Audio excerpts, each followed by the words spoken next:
conflictos son, como dije, tan viejos como la Biblia misma. Desde el principio, en la creación, ya en el capítulo 3 del libro de Génesis, tenemos un conflicto. Y es el conflicto entre Dios, Adán y Eva. Dios le da la mujer al hombre, la mujer toma del fruto prohibido, del fruto que Dios le había dicho que no tomara, y una vez lo toma, inmediatamente sucede algo que nunca había sucedido anteriormente en ese lugar en el paraíso, y es que se arma un conflicto. Y Dios viene y confronta al hombre y le pregunta que qué ha pasado. Y obviamente el hombre responde en Génesis capítulo 3, versículo 12, la mujer que tú me diste por compañera me dio del árbol y yo comí. Anteriormente a eso había una armonía, una sintonía perfecta entre Adán y Dios. El propósito de Adán era agradar a Dios, era adorar a Dios, era estar en sumisión a Dios, era hacer la voluntad de Dios, era dar gloria a Dios. Y en ese momento se rompe la sintonía, inmediatamente empieza un conflicto. Y lo primero que ocurre es que Adán culpa a Dios por la mujer que le dio. Y el pecado nos centra en nosotros mismos. Buscamos nuestra voluntad y nuestro beneficio aún a costa del derecho o del beneficio de los demás. Y esto es una fuente de conflicto en las relaciones humanas. Y por supuesto en el trabajo ese conflicto se potencia y ocurre a cada rato porque estamos viviendo entre pecadores. El no vivir en armonía en nuestros trabajos afecta nuestro diario vivir y también nuestro desempeño, nuestras ocupaciones en nuestros lugares de trabajo. Hay personas muy capacitadas, pero no permanecen por mucho tiempo en los trabajos porque son personas que no saben relacionarse, son personas conflictivas, no tienen una buena relación con sus compañeros de trabajo y esto es un motivo que los afecta aún profesionalmente. Un carácter conflictivo destruye carreras, afecta a las personas que nos rodean, es una fuente de mal testimonio en nuestros lugares de trabajo, nos impide ser efectivos en compartir el evangelio con los demás, no nos permite mostrar el carácter de Cristo frente a nuestros compañeros y así poder glorificar a Dios. Ahora, hay una serie de factores que contribuyen a potenciar estos conflictos que surgen en el trabajo, ¿verdad? Tenemos diferentes personalidades, diferentes maneras de pensar, diferentes caracteres. Vemos las cosas de diferentes perspectivas porque no somos iguales. Y hay personas que son,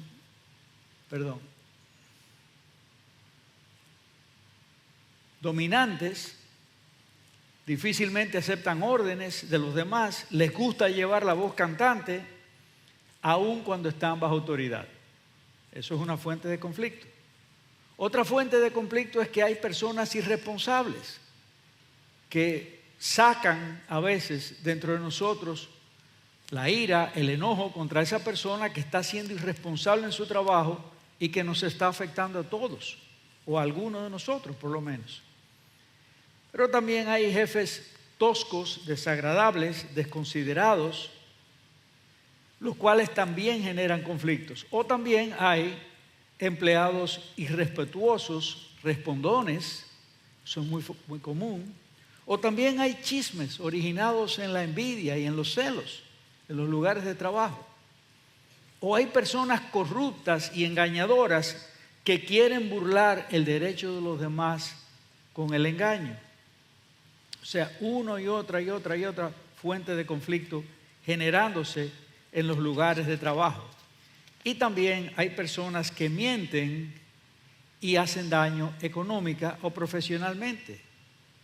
Generan fraudes en las empresas. Son motivos de corrupción. Pero no solamente en el lugar de trabajo, aún en la Biblia nos habla de conflictos que surgieron entre personas redimidas por Dios, entre santos, ¿verdad?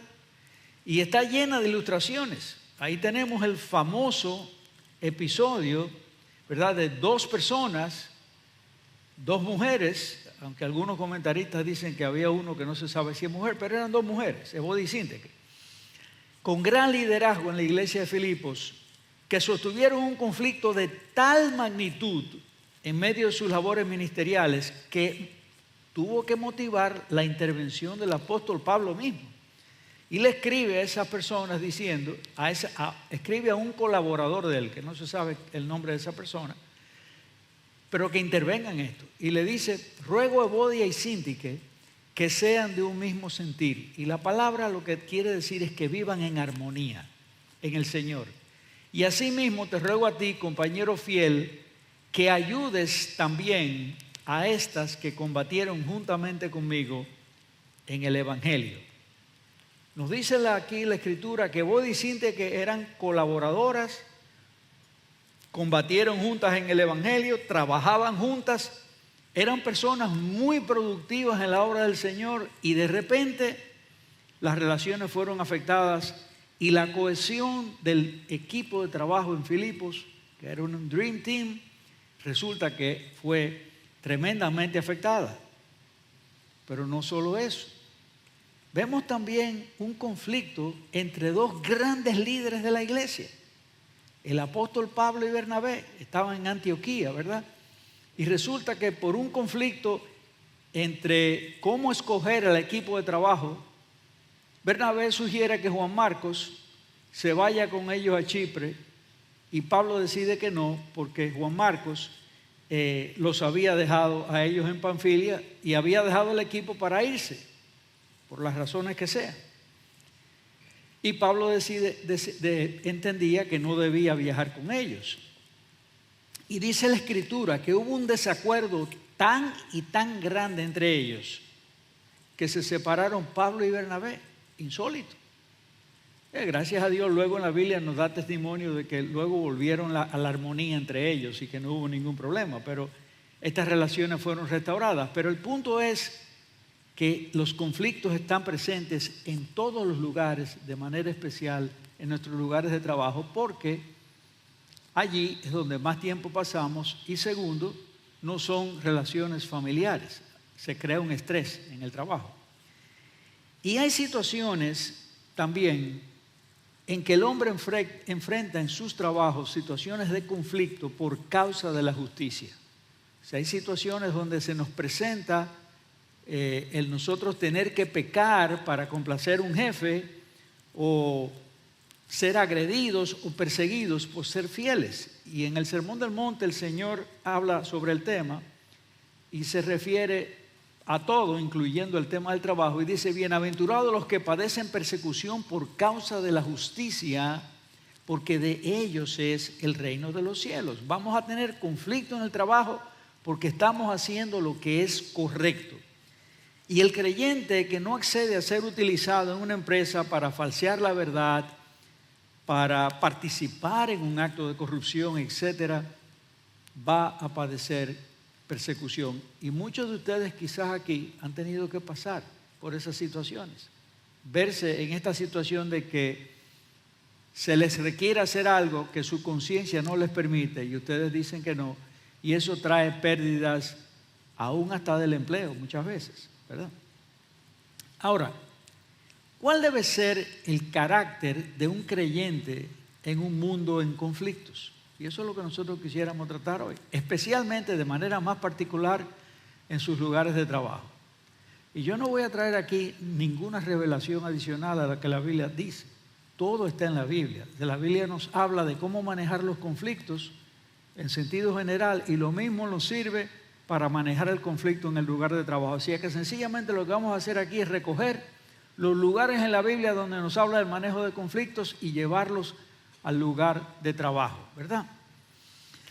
Entonces, ¿qué nos manda, qué nos dice la palabra de Dios? ¿Cómo debemos actuar? ¿Cómo debemos enfrentar esos inevitables conflictos que tenemos por delante? ¿Cuál debe ser el carácter de un hombre de Dios frente a esas situaciones inevitables y frecuentes en nuestros lugares de trabajo? Y eso es lo que precisamente vamos a tratar en el día de hoy. Yo quisiera proponerles a ustedes, basado en las Escrituras, que el creyente primeramente está llamado a ser un pacificador. El creyente está llamado a ser un pacificador. Dice la Escritura, bienaventurados los pacificadores, es decir, los que procuran la paz, pues ellos serán llamados hijos de Dios. Lo que está diciendo aquí es que solo los pacificadores van a mostrar esa marca distintiva de ser hijos de Dios.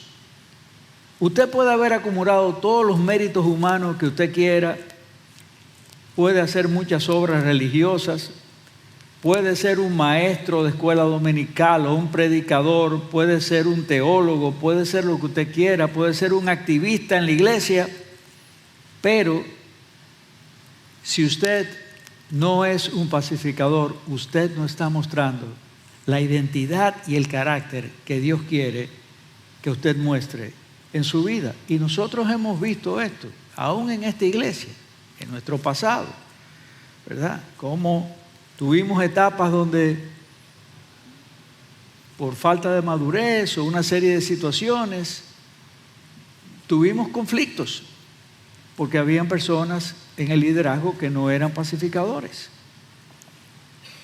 La marca de un verdadero creyente maduro es mostrar el fruto de un carácter que es pacificador, conciliador y viceversa. Un carácter rencilloso y contencioso es probablemente una muestra de impiedad o de un gran deterioro espiritual. Cuando tú ves una persona que es rencillosa y contenciosa, dos cosas están pasando ahí. O esa persona está en un proceso de deterioro espiritual o quizás no es un creyente. Por eso es que dice el apóstol Santiago, ¿quién es sabio y entendido entre vosotros? Él se pregunta, ¿quién es sabio? ¿Quién es entendido? ¿Quiénes de ustedes creen que están realmente, tienen la cosa bien armada? ¿Saben realmente lo que están haciendo? Dice, muestre por la buena conducta sus obras en sabia mansedumbre. ¿Quién es sabio y entendido? Por el que está actuando en mansedumbre. El que está mostrando un carácter manso. El que se muestra como un pacificador. Pero, en contraste con eso, dice, si ustedes tienen celos amargos y contención en su corazón, no crean que ustedes andan bien, no se jacten. Ni mientan, contra la verdad. Porque esa sabiduría, o sea, si lo quieren poner de esta manera, ese tigueraje no es lo que procede de lo alto, sino terrenal, animal y diabólica. Y wow, tú dices, wow, pero estos epítetos son fuertes. Terrenal, animal y diabólica, satánico. Porque donde hay celos y contención, allí hay perturbación y toda obra perversa. O sea, los niveles de perversión son los máximos donde hay contención, hay celos y hay ese tipo de conflictos. Pero, en contraste, la sabiduría que es de lo alto es primeramente pura, después es pacífica. Es lo que estamos tratando de subrayar en el día de hoy. Amable, benigna. Y estos adjetivos son sencillamente sinónimos, casi uno de los otros. Si tú eres pacífico, normalmente tú eres amable. Si tú eres amable, normalmente eres benigno, ¿verdad? Y llena de misericordia y de buenos frutos, sin parcialidad, dice sin incertidumbre, sin parcialidad ni hipocresía. Y el fruto de justicia se siembra en paz para aquellos que hacen la paz. El fruto de justicia siempre va acompañado de paz. Es el fruto de un carácter pacificador. Difícilmente andan juntos la justicia y un carácter rencilloso. Eso es imposible. Ahí no hay justicia. El carácter de un hombre sabio, dice, debe conducirse de manera pacífica, amable, benigna y misericordiosa. Ahora, quiero dar una nota de balance. Aunque el creyente debe procurar la paz con todos, realmente hay personas con las cuales nos va a ser imposible tener paz. Si habiendo intentado todo arreglarnos con alguien de varias maneras, fracasamos en el intento, dejémoselo al Señor, porque el mismo Dios dice, ¿verdad? Si es posible, en lo que esté de vosotros, o en lo que dependa de vosotros, estad en paz con todos los hombres. Hay personas con las cuales uno les busca todos los ángulos y todas las vueltas y no es posible estar en paz con ellos, porque ellos no están en paz con Dios. No están en paz consigo mismos. Y por supuesto son una especie de puercoespín que donde quiera que se mueve, lanza un dardo o pincha a alguien. Y no es posible tener paz con esas personas. Ahora, yo quiero preguntarte, hermano, si tú haces un examen de ti mismo, ¿cómo te ves a ti en este momento, en tu lugar de trabajo? ¿Te ves así como la persona que describe Santiago? Amable, pacífico, benigno, pacificador. O quizás esa descripción es lo opuesto a lo que tú eres en tu trabajo, en tu hogar y en tu vida, en tus relaciones en la iglesia. Y es algo que nosotros todos debemos de examinarnos y visitarnos. Porque aún preparando esto, realmente, uno a veces recuerda con vergüenza muchas veces actitudes y conductas que uno quisiera que nunca hubieran sucedido. Ahora, ¿qué principios nos pueden ayudar a nosotros en la relación de conflictos? ¿Cuáles son los principios que digo, bueno, vamos a ver, entonces ayúdame, ok, yo sé que yo tengo problemas, vamos a ver, ok, ¿qué nos dice la Biblia sobre principios que nos pueden ayudar en la solución de conflictos? Y un principio es el primero, y de ahí parte todo, esta es la fuente de todo. Nosotros debemos tener una relación personal íntima con el Señor Jesucristo, quien nos da el poder y el potencial para nosotros poder solucionar conflictos. Y eso lo vimos de lo que se desprendió anteriormente, ¿verdad? Es imposible vivir así a menos que el Espíritu Santo haya hecho una obra en nuestros corazones. Va a ser la llenura del Espíritu Santo lo que nos va a hacer pacificadores, porque ¿cuál es el fruto del Espíritu Santo? Amor, gozo, paz, paciencia, benignidad, mansedumbre, templanza, dominio propio. Todas esas herramientas son los tornillos, las tuercas, la llave Stilson y los alicates que necesitamos para nosotros poder solucionar los conflictos. Amor, paz, paciencia, mansedumbre, benignidad, dominio propio, etcétera, etcétera, ¿verdad? Ahora, ¿cómo nosotros cultivamos esa cercanía con Cristo? Y vamos a repasar muy brevemente, sencillamente, solamente lo vamos a mencionar, que eso es el fruto, ¿verdad?, de nosotros estar en contacto con la palabra, ¿verdad?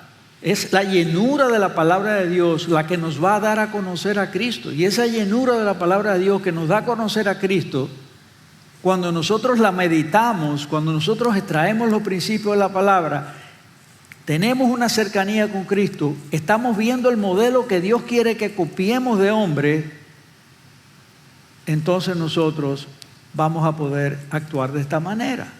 En oración, por supuesto, porque es Dios que da el poder para esto. Ahora también usted puede decir, pero yo conozco muchas personas no creyentes que son pacíficas. Es más, son más pacíficas que muchos cristianos. Bueno, ahí habría que ver las motivaciones que esa persona tiene, ¿verdad? Porque muchos son así, y yo conozco personas así, por el temor que genera el conflicto.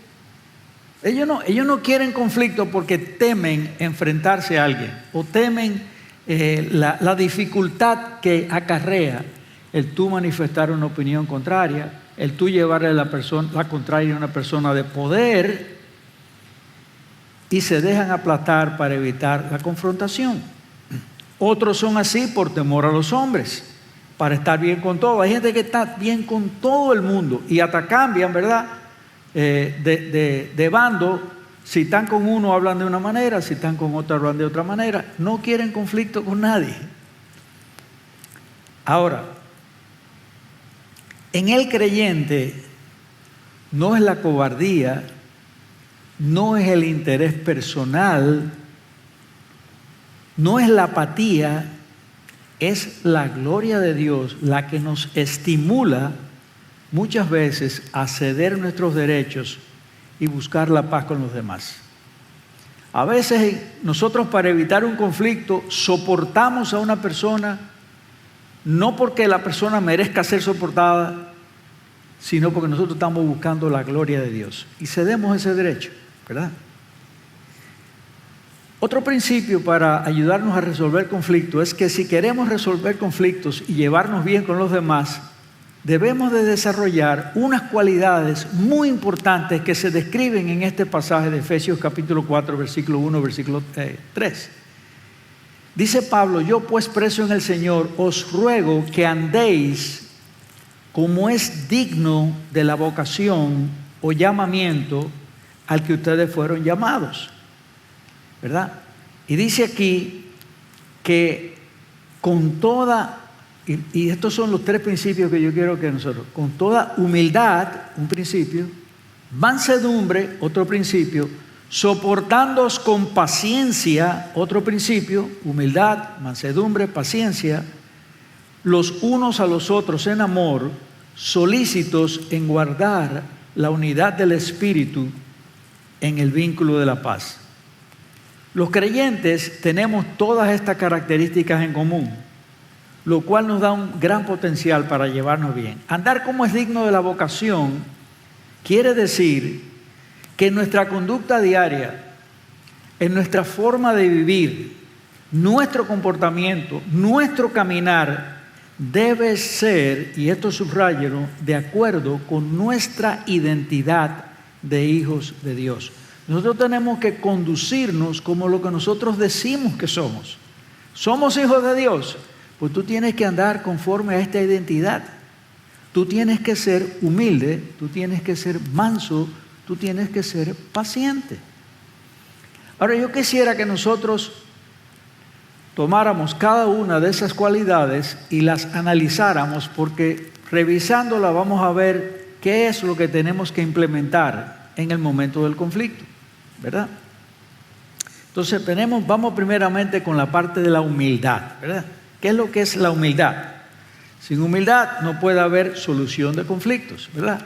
Y dice aquí que cuando viene la soberbia, es decir, lo contrario a la humildad, el tú pensar que tú estás por encima de los demás, el tú pensar que te puedes llevar al mundo por delante, el tú pensar que tú eres el centro del universo, cuando viene la soberbia, viene la deshonra. A la larga tú vas a ser quebrantado. Eso es lo que te está diciendo la palabra. Mas con los humildes está la sabiduría. Dios va a cuidar, va a guardar, va a proteger al humilde. Ahí hay sabiduría. Yo voy a poner a Dios de mi lado para que pelee el pleito por mí. Ahora bien, ¿qué es lo que es eso de ser humilde? Lo primero es que tú tienes que pensar de ti con cordura, reconociendo quiénes nosotros realmente somos delante de Dios. Eso normalmente no ocurre. Nosotros tenemos que estar luchando contra eso, porque siempre queremos estar muy para arriba y Dios siempre tiene que estar ajustándonos para que estemos donde tenemos que estar. Somos criaturas caídas, dignas de ser condenados.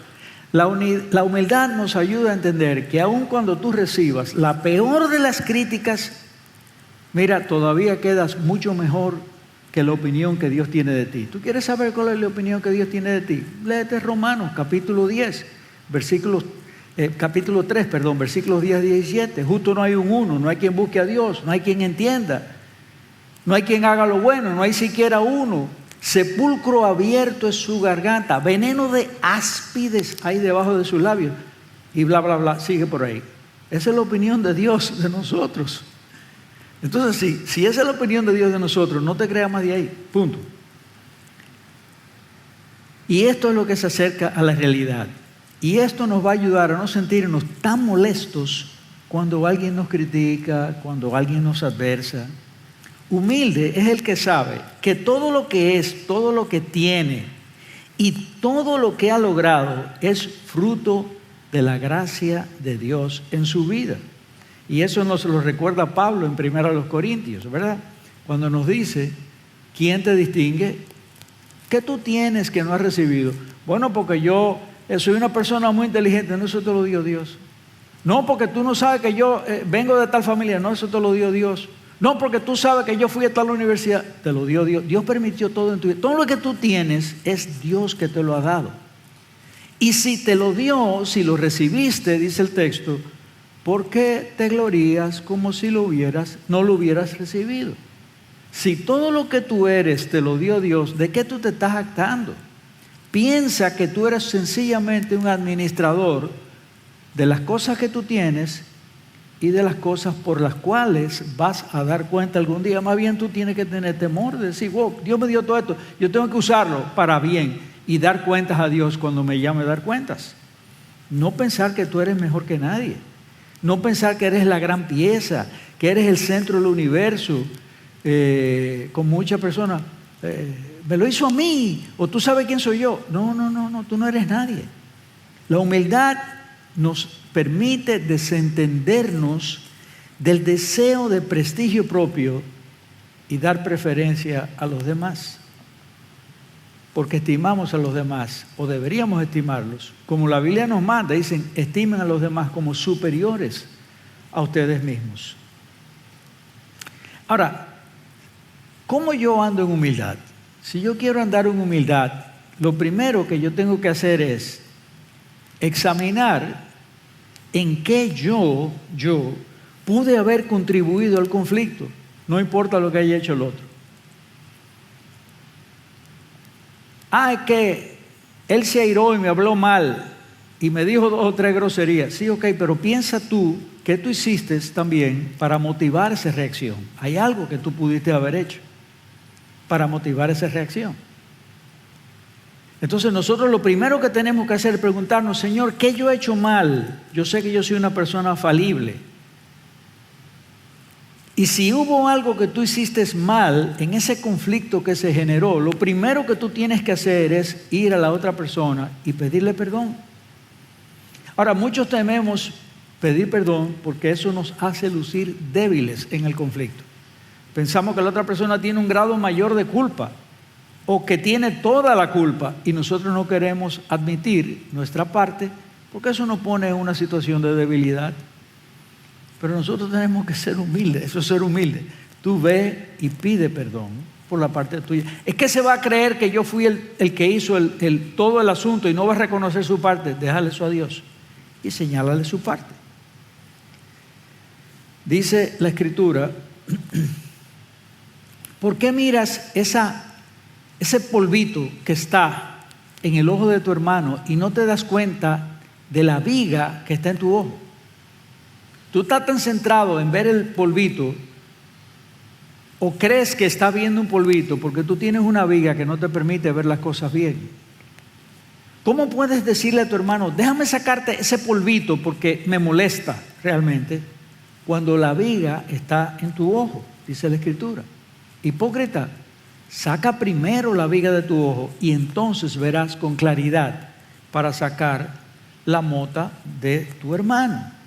Lo primero que tengo que hacer es examinar en qué yo soy parte de ese conflicto, en qué yo hice que generó ese conflicto, qué yo pude haber hecho que motivó esa reacción de esa persona y yo pedir perdón por eso. Ahora, humildad también significa que yo no voy a rehusar buscar ayuda para resolver el conflicto. Muchas veces se genera un conflicto y ninguna de las partes piden ayuda y se convierte en un feudo eterno, en una eterna pelea, en una eterna disputa entre dos personas que no terminan de resolver un conflicto que a lo mejor con un arbitraje se pudo haber resuelto de una forma muy sencilla, ¿verdad? Aún si recuerdan en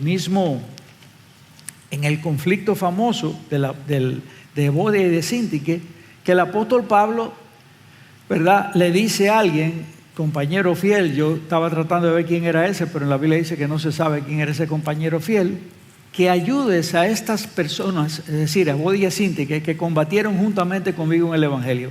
Pablo sabe, o el Espíritu Santo inspiró a Pablo para que pusiera ahí, que es sabio que cuando haya un conflicto difícil y que aparente no tener solución, la salida es buscar a un arbitraje en una persona sabia, en una persona piadosa que nos pueda ayudar a salir del conflicto.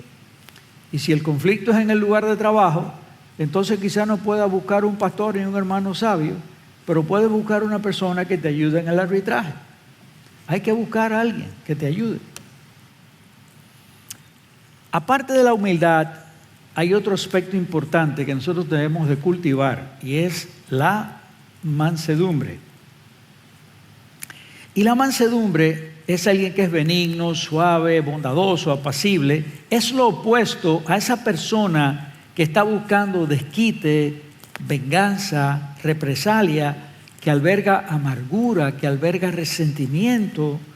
Alguien que soporta las ofensas por largo tiempo. Es la persona que prefiere sufrir el agravio antes que cometerlo.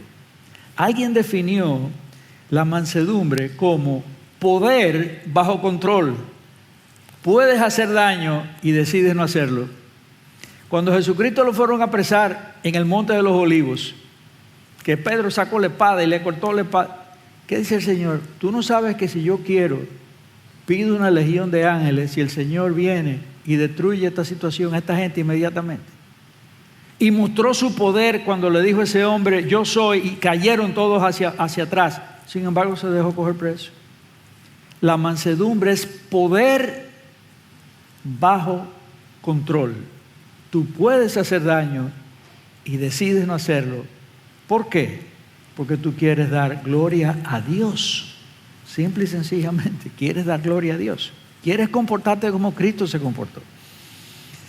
Entonces, Pablo nos dice, por cierto, ya que es una falta en vosotros que tengáis pleito entre vosotros mismos, ¿por qué más bien no sufrís el agravio? Dice Pablo, señores, por favor, sufran el agravio. Pero que yo soy que tengo la razón. Sufre el agravio. Sufre el agravio. Busca la restauración de esa relación. ¿Por qué no más bien sufrís el ser defraudados? Sí te engañó, sí te dijo algo malo, sí te habló mal, etcétera, etcétera. Pero aún así, busca la unidad del cuerpo, busca la restauración. Y eso no solamente aquí en la iglesia, eso también en tu lugar de trabajo. Hay momentos donde nosotros tenemos que ceder, esa es la idea. Debemos de ceder para que las relaciones fluyan y se mantengan. Debemos ceder. Otro ejemplo de esto que nos ilustra esto es el caso de Lot y Abraham, ¿verdad? Lot era un sobrino de Abraham. En esas culturas orientales había una jerarquía.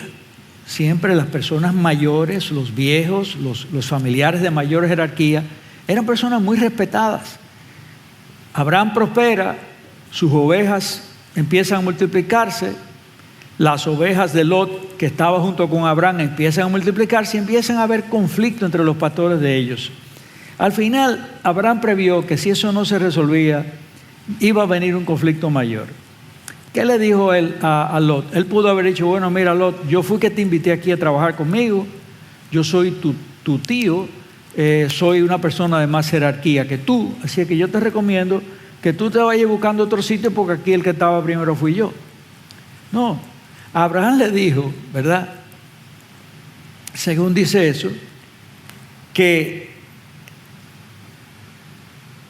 dice, no hay ahora altercado entre nosotros dos, entre mis pastores y los tuyos, porque somos hermanos. Oigan la forma de hablarle, somos hermanos.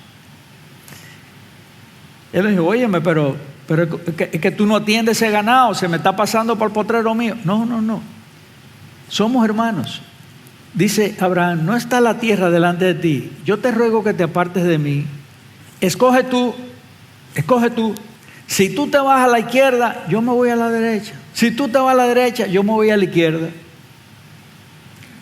¿Qué estaba diciendo Abraham? Yo voy a ceder mis derechos. escoge tú. Y de esa manera, él evitó un conflicto. Él tenía el poder para imponerse. Pero recuerden que la mansedumbre es poder bajo control. Y él decidió dejar que el otro fuera beneficiado aún más que él, si era necesario para que ese conflicto se detuviese, ¿verdad? La mansedumbre me llega a nosotros relacionarnos con el otro, siendo sensible al otro. Cuando yo me voy a relacionar con otra persona, tengo que pensar, aún en medio de un conflicto, cuál es la mejor manera de yo decirle o transmitirle a esa persona lo que le quiero transmitir, de la falta que estoy viendo en él. ¿Cuál es la manera más dulce en que yo voy a decirle a él que no está haciendo las cosas adecuadamente? Y yo le voy a dar un consejo. Normalmente, cuando uno está ardiendo de ira, lo mejor es no hablar. A lo mejor tienes que irte, orar en medio del trabajo y luego presentar tu caso, porque si lo haces ahí, en caliente, ¿verdad? Si tú eres como yo, lo más probable es que se te va a ir el petillo. Vas a decir las cosas que no quisiste decir. Entonces, lo ideal es que tú esperes, seas paciente, ores y aún construyas lo que tú le vas a decir antes de decírselo. No se lo digas en caliente. No le digas lo que sale de tu boca. Espera y organiza tus pensamientos y dile entonces las cosas que tiene que decir. La mansedumbre no es escapista, para que no piensen que el manso es uno que, bueno, tú me puedes dar todo lo que tú quieras y yo lo voy a aguantar todo y no voy a decir nada. No, el manso no es así. El manso enfrenta el conflicto. Tú puedes ser manso, pero vas a enfrentar el conflicto. De hecho, si eres un hombre de Dios, tú debes ser manso, pero no debes dejar las cosas así. Debes enfrentar el conflicto. De hecho, el apóstol Pablo nos dice, airaos, pero no pequéis. No se ponga el sol sobre vuestro enojo. A veces tú sientes una indignación justa por algo indigno, perverso, malo que te han hecho a ti, pero no llegues al extremo. Tú no vas a responder con un lenguaje inapropiado, ni tampoco vas a dejar las cosas así. No se ponga el sol sobre nuestro enojo. Eso no quiere decir que, bueno, son las 7 de la noche y yo tengo que hablar de esto hoy. No necesariamente. La idea es no le des larga. No le des larga al asunto.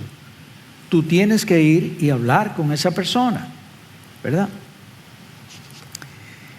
Y finalmente, el tercer elemento dijimos que era humildad, mansedumbre y paciencia. La paciencia, ¿verdad? Paciencia. Dice Pablo, os exhortamos, hermanos, a que amonestéis a los indisciplinados, animéis a los desalentados, sostengáis a los débiles y seáis pacientes para con todos. ¿Y qué es lo que es la paciencia? Es aquella persona que cuando hay un conflicto no se dispara seguido. Él sigue analizando, discutiendo, dialogando, esperando lo mejor de la otra persona, aunque sea a largo plazo. Es la persona que habla, medita y ora hasta que se resuelve el conflicto y que sabe esperar hasta ver en otros los cambios que tú quieres ver. Los cambios en esa otra persona que está siendo un motivo de conflicto contigo porque está actuando de una mala manera, no necesariamente van a ocurrir inmediatamente. Tú tienes que saber que eso puede ser un proceso de largo plazo.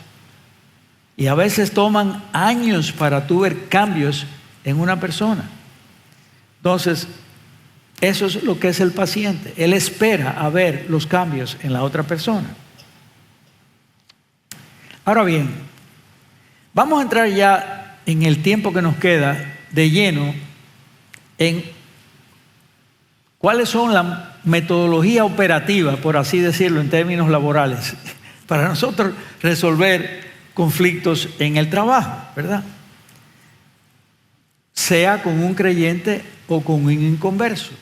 ¿Cómo yo en mi trabajo, y vuelvo y les repito, aquí no vamos a inventar el agua tibia, sencillamente vamos a traer los mismos principios que la Escritura tiene, los vamos a repasar y adaptarlos a una situación de trabajo.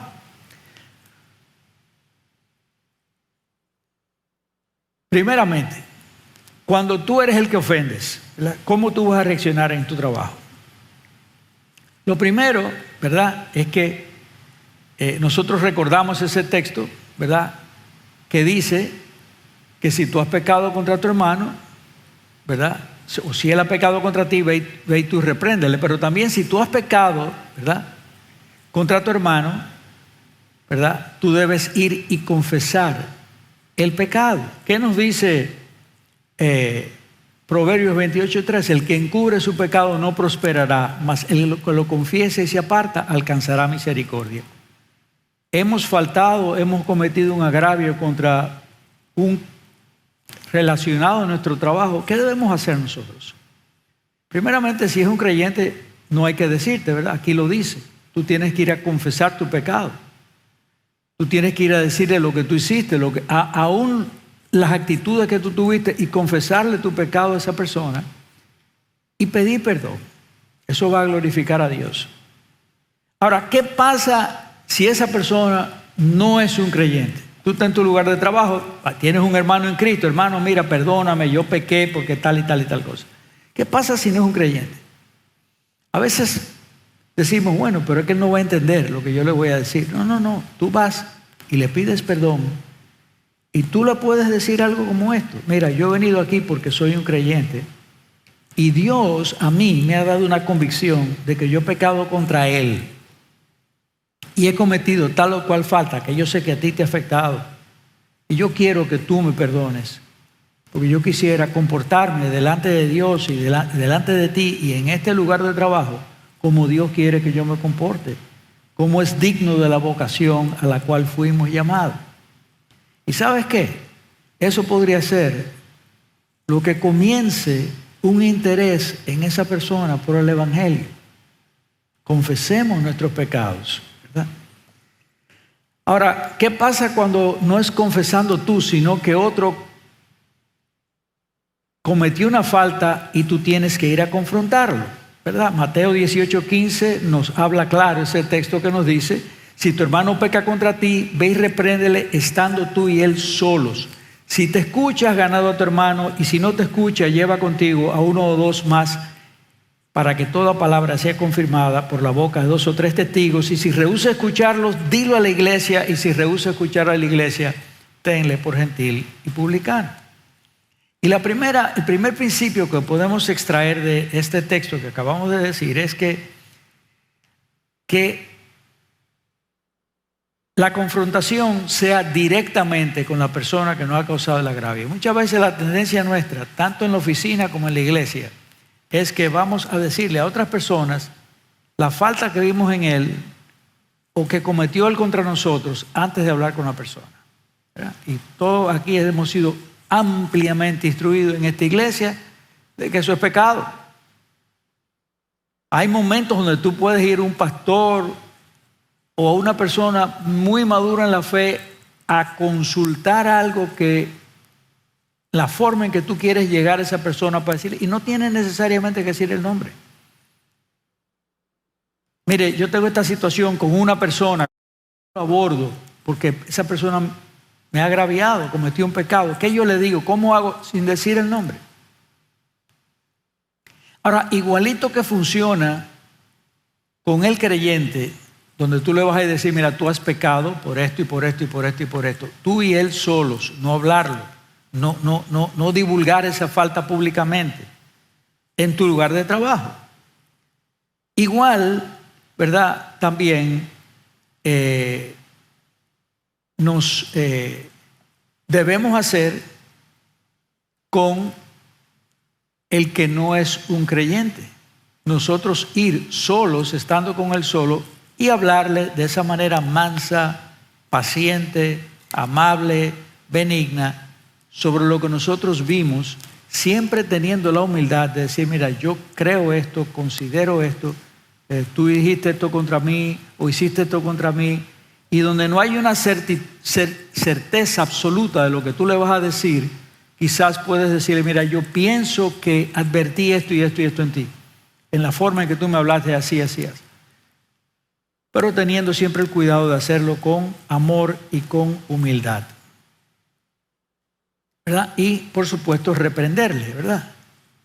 Ahora, en esa forma de reprender, el apóstol Pablo nos da una instrucción muy importante y es la siguiente. Dice, hermanos, si alguno fue tomado en alguna falta, vosotros que sois espirituales, yo no sé si advertir alguna ironía de Pablo ahí o no, pero a mí me parece ese texto que hay alguna ironía. Bueno, ustedes dicen que son espirituales, restáurenle con un espíritu de mansedumbre. Tú dices que tú eres espiritual, ve y restáurale, pero con un espíritu de mansedumbre, considerándote a ti mismo, no sea que tú también seas tentado. Pablo dice, mira, tú estás en la misma posición, tú estás en el mismo borde que él está y en cualquier momento te puedes caer. Considera eso, que tú no eres infalible, que en cualquier momento puedes cometer el mismo pecado que tú vas a señalar. Ve y restáurale con un espíritu de mansedumbre, sabiendo que tú también eres un pecador. Y sabiendo que tú lo que estás buscando no es tu propia satisfacción. No es que se nos desagravie a nosotros, sino que Dios sea glorificado en que esa persona vea su pecado, pida perdón, o por lo menos reconozca ese pecado y Dios sea glorificado. Este otro texto también es muy interesante. Dice, empero, cierto estoy de vosotros, hermanos, que aún vosotros mismos estáis llenos de toda bondad, llenos de todo conocimiento, de tal manera que podáis amonestar los unos a los otros. Dice Pablo, ok, ve a amonestarlo, pero tú vas a ir a Santiago en tu carro. Sí, son 200 kilómetros. Asegúrate que el tanque tenga gasolina, que le revisaste que esté con aceite, que revisaste que tiene el agua, el radiador bien, etcétera, etcétera, etcétera, para que puedas llegar. Imagínense eso. Ahora trasládenlo a esto. Dice, tú vas a amonestar, revísate. Tú debes estar lleno de todo conocimiento. Tú le vas a llevar a él la palabra de Dios, ¿verdad? Y lo vas a hacer de una manera en toda bondad, con la mansedumbre, con la humildad necesaria para que esa persona responda adecuadamente. Y esa es la manera de tú amonestar. Y si el que me ha ofendido no es un creyente, igual tú vas y le señalas su falta, ¿verdad? Y quizás tú tienes que escoger y elaborar mejor tus palabras, porque muchas veces el inconverso se ofende, aún sabiendo que ha pecado, se ofende aún con lo que tú le dices. Hacerlo con humildad. Pero quizás no tienes que decirle a él, como tú le dirías a un creyente, yo creo que tú has pecado contra Dios. No, personalmente no creo que es la manera más sabia de abordar a un creyente, a un no creyente. Pero sí decirle, mire, yo creo que tú has faltado por esto y por esto y por esto y por esto. Me has hablado mal, me has hablado con palabras groseras, bla, bla, bla, lo que sea que tú le vas a decir. Y aquí hay oportunidades de dar un testimonio en la forma en que tú le estás hablando. Porque quizás la forma en que a él lo abordan cuando él comete una falta contra otro es una forma brusca que busca golpear a la persona que te ofendió. Sin embargo, si tú vas con palabras sabias, sazonadas con sal, decirle, mira, yo sé que cualquiera puede cometer una falta igual que tú, yo mismo lo he hecho muchas veces, quizás te lo ganes. Y quizás aún en la forma en que tú le estás presentando esa situación, él ve ahí piedad y sabiduría. Ahora, si la persona, al presentarle los hechos bíblicamente, no reacciona, bueno, la Biblia te dice en el caso de un creyente que busques testigos. Si esa persona es creyente y es de tu iglesia, tú vas a hablar con los pastores. Si es de otra iglesia, quizás debes abordar a los pastores de esa iglesia en caso de que sea una falta suficientemente grave para que tú lo abordes, ¿verdad?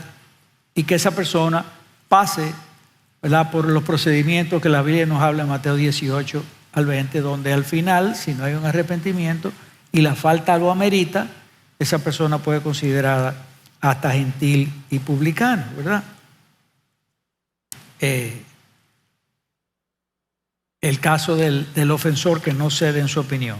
Ahora, si hay un inconverso, por ejemplo, en mi lugar de trabajo, y yo lo abordo y esa persona no se arrepiente, no pasa nada, bueno, yo creo que tú tienes que dejarlo ahí, en mi opinión. Después que termine esto, si alguno de los pastores quieren añadir algo, puede hacerlo. Pero en mi opinión, ya tú tienes que dejarlo ahí, orar por esa persona,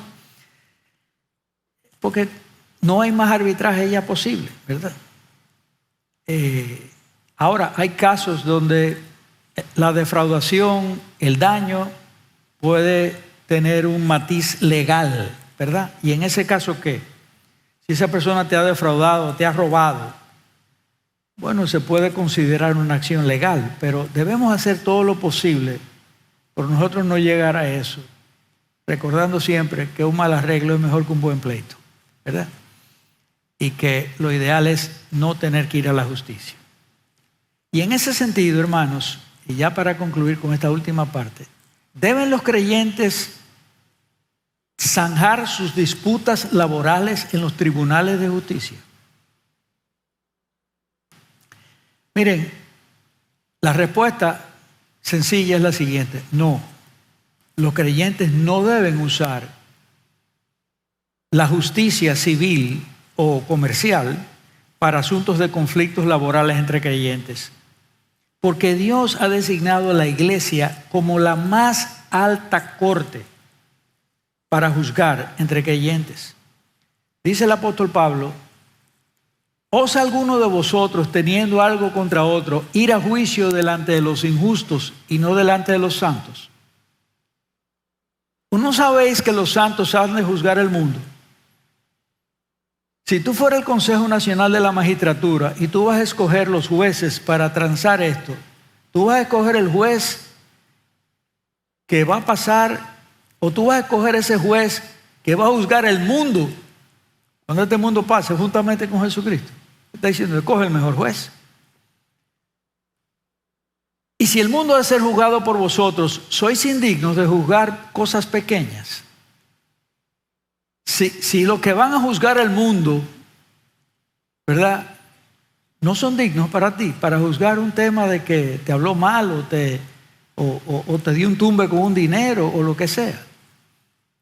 ¿No sabéis que habemos de juzgar a los ángeles, cuánto más las cosas de este siglo? Es decir, nosotros no solamente tenemos capacidad para juzgar al mundo, es que esa capacidad la tenemos también para juzgar aún las cosas pequeñas en este mundo.